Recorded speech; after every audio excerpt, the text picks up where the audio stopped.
In this video, we're going to discuss how to plan your inventory in Amazon Marketplace.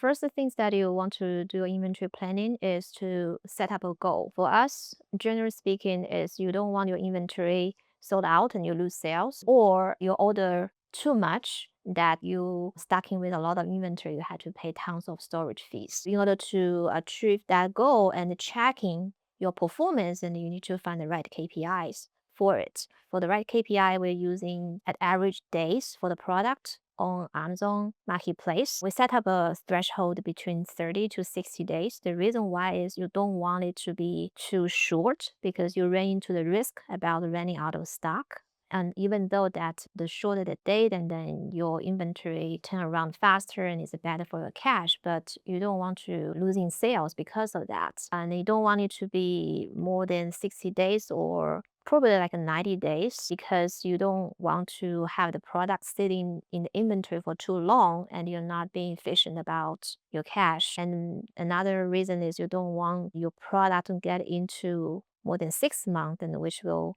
get hit by the long-term storage fee, and which is nowadays crazy, and we're going to discuss in more details in this video. So that is for the goal setting. And secondly, I'm going to discussing about what is the step-by-step process to do it. So first step is to getting all your leading times for all your SKUs. The reason why is if you're gonna doing inventory planning, and which you're gonna calculate how many inventory you're gonna order and how many inventory you're gonna ship, you need to know how long take the factory to make those products. So every week, and we have an inventory planning session, and we calculate what is overall inventory we need, and we abstract what is in the production, what is in stock, what is in bond, and then rest will be the inventory that you're about to order and inventory that you're about to ship. So you need to know what is the time for that. And secondly, you need to identify what is the normal shipping method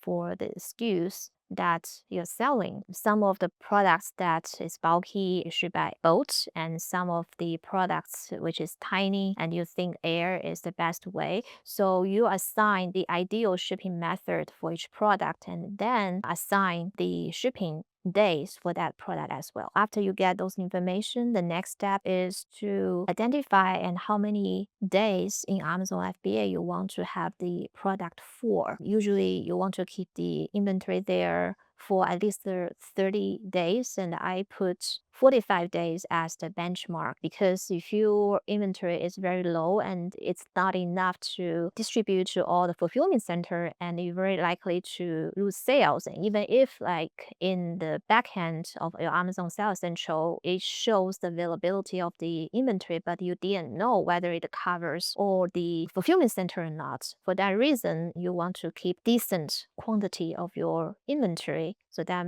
make sure you will cover all the areas that customer want your product. After you getting all those information, which is your leading time, your shipment time, and the days you want in inventory, and then I think you are set for the preparation. And the next step is the most important one, is the sales projection. So this exercise, you have to do it frequently, and in our company we do it at a weekly basis, and in some other company they're doing like a bi-week base, but highly suggest that do it as frequently as you can, because the marketplace change a lot and then you have to adjust your ordering decisions or shipping decisions and based on your market change. So talking about sales projection, and if you're in a traditional retail business or traditional e-commerce business, and they have some traditional tools or methodology to do that, and most tools they're based on your historical sales, and then they are using some algorithm, right, and to project the future sales. It works for the traditional business, especially for traditional retails. The reason why is the demand is kind of stable, right? For example, CVS, and they know what is the customers they're living in the neighborhood and how frequently they're gonna purchase certain things, and then this demand will not change that much unless there's like a Walgreens pop up right next to the street, and then they have to adjust their numbers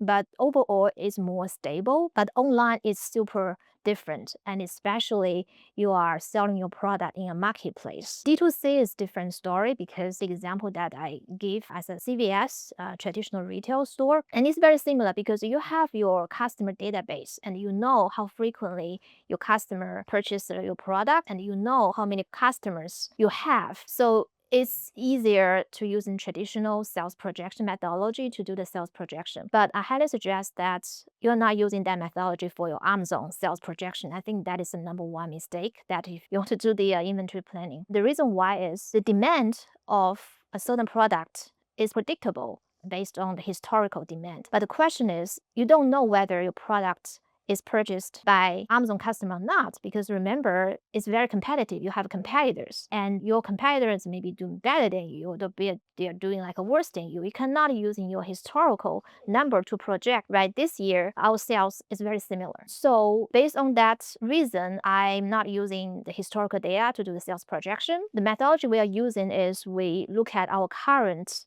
ranking in the category, or even like a small category which is more accurate to describe your product, and we're using that current rank to project your future sales. So that is more accurate, and it is more realistic based on your current product's performance. So that is a guideline. If you really want to grow your Amazon business, check the link in my bio or shoot me a message and let's connect.